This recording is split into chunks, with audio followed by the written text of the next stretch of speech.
Žiniasklaidoje paskelbus teismo nutartį, kurioje antstolis Marekas Petrovskis įpareigoja mergaitės globėją Neringą Venckienę ketvirtadienį 9 ryto pristatyti vaikai Kaune esantį vaiko apklausos kambarį, Garliavoje sustiprintos policijos pareigūnų pajėgos. Po 6 parą Klonio gatvėje prie Venckų ir Kėdžių namų budinčių žmonės atvyksta Kauno vyriausiojo policijos komisariato vadovas Algirdas Kaminskas.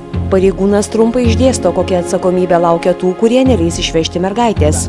Esą aktyviausiai protestuotojai bus patraukti baudžiamojon atsakomybėn. Tas pats laukia ir mergaitės globėjos, jeigu ji nevykdys teismo nutarties. Paskelbus šitą informaciją nutartį, iš esmės atsiranda atsakomybė, jeigu trukdoma antstoliui atlikti savo pareigą. Todėl aš susitikdamas norėjau tai akcentuoti, pabrėžti.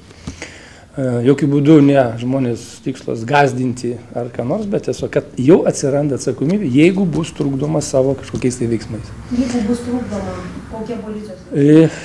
Na, jeigu būtų taip, manęs tą uždavė klausimą ir ten esantys žmonės, ar nebus čia, mes nebūsim mušami ir panašiai kažkas, be abejo aš atsakiau, kad smurtas, specialios priemonės prieš žmonės tikrai nebus naudojamas, tačiau yra neatmestina, kad galbūt bus panaudojama jėga kaip po tokia, sakykime, vienai ar kitai tai situacijai įspręsti. Tiek, kiek reikia. Mums belieka tikėtis visko, o mes ir pasiruošę iš tikrųjų ir laukiam bet kokio jų veiksmo, o atsakas mūsų tikrai bus tik tai malda.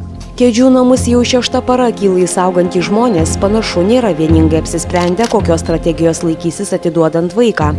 Vieni aiškino bandysiantis dar kartą klausti mergaitės, su kuo ji norinti gyventi. Kiti buvo linkę ir toliau mažylį išvažiuoti neleisti. Pati mergaitė aiškiai pasakė, su kuo nori būti, jinai nenori išvažiuoti.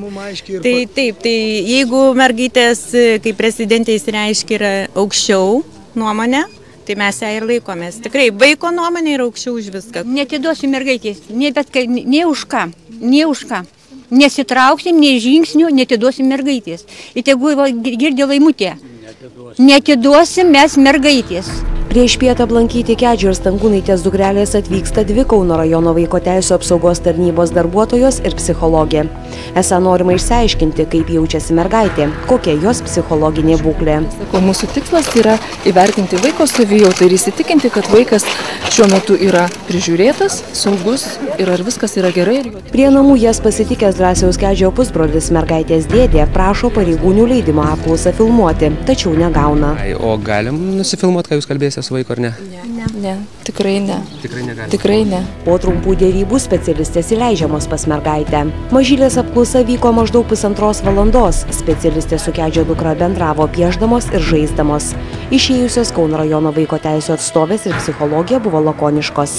Globėjų namuose mergaitė jaučiasi saugi. Mergaitė šiai dienai jaučiasi saugi ir daugiau mes komentuoti nieko negalime, nes tai yra susiję su vaiko privačiu gyvenimu. Bet ar mergaitė nori namo?